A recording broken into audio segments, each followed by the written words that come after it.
Roll4Crit.com presents How to Play Ticket to Ride in 5 minutes or less, or more. In Ticket to Ride, you take on the role of a train mogul, which is definitely a thing, attempting to build as many railroads as you can across America. Designed by Alan R. Moon and published by Days of Wonder. The goal of Ticket to Ride is to get the most points. You get points by claiming train routes and by completing destination tickets. On the map on the board, you'll see various routes between various cities, indicated by a series of rectangles surrounded on each side by a dot.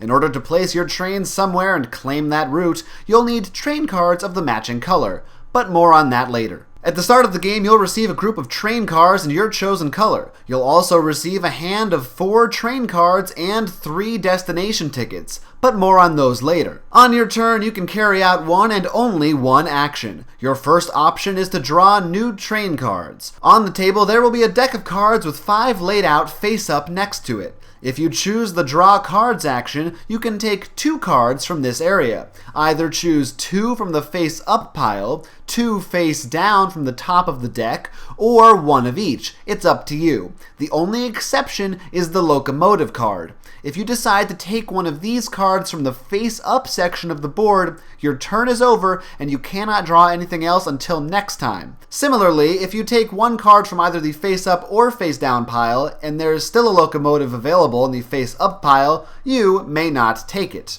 However, if you get a Locomotive from the face down pile, you can still get the 2 cards you deserve and nobody has to know about it. More on those later. As soon as you draw 1 face-up card, it's immediately replaced by a new one that you can also decide to take. There is no hand limit, so feel free to hoard cards as much as you need to. Your second possible action is to claim a train route. Again, to do so, you'll need cards of the matching color. So, for example, if you wanted to take this route from Santa Fe to Oklahoma City, you'd need 3 blue train cards, because there are 3 blue rectangles there. Once you've played those cards from your hand, you get to place your trains in those spaces. The color of your own trains has nothing to do with the colors of the routes or the cards, so don't even worry about it.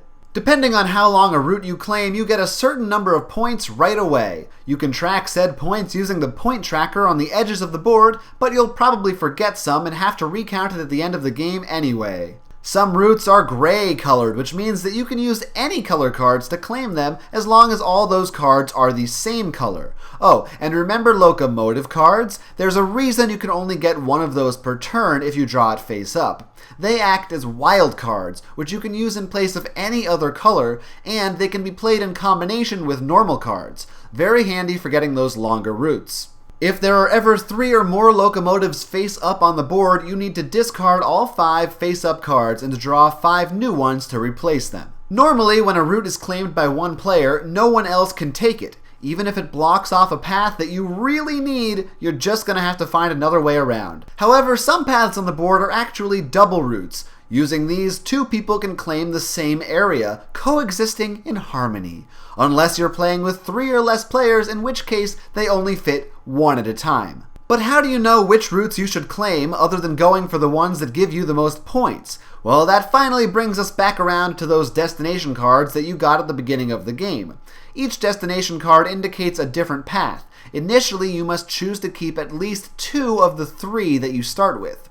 For each one that you keep, if you can connect the 2 points indicated on the card by the end of the game, you'll get the amount of points shown in the bottom right corner. However, if you fail to complete the path, you'll lose that many points instead. So you'll want to think carefully about which routes work well with each other and which areas of the board your opponents might try to take from you. Your destination tickets are a secret to everyone but yourself. As a third possible action on your turn, you can also decide to draw 3 more of these destination tickets, this time keeping at least 1. So if you complete your initial batch, you'll have more potential points coming. To recap, your 3 potential turn actions are to draw train cards, claim train routes, or to draw destination tickets. Once any player is down to 2 or fewer train cars at the end of their turn, each player, including that one, gets 1 final turn, and then the game ends. tally up your points, including any you gained or lost due to destination tickets,